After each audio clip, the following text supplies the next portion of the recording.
সেদিন আমরা চলে গিয়েছিলাম, একটু কাজ পড়ে গেছিল গ্যাংটকে। তাই গ্যাংটকে যাওয়ার পথে সুন্দর মন্দিরটি চোখে পড়েছিল। আর আমরা যাচ্ছিলাম একটু ঘোরা পথ দিয়ে, রাস্তার কাজ চলছিল জন্য। তো আমরা গ্যাংটকে প্রায় পৌঁছে গেছি, আর লাঞ্চ করতে আমরা চলে গেছিলাম পার্ক অ্যান্ড ইটে।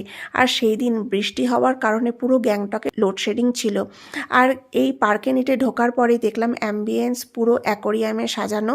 আর সেদিন প্রচণ্ড গরমও ছিল। রেস্টুরেন্টে এসি ফ্যান কোনোটাই কাজ করছিল না লোডশেডিংয়ের জন্য।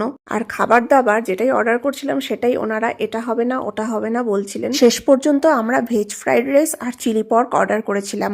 সত্যি কথা বলতে এই চিলি পর্কটা খেতে অসম্ভব সুন্দর ছিল, আর এই চাটনিটাও কিন্তু দারুণ ছিল।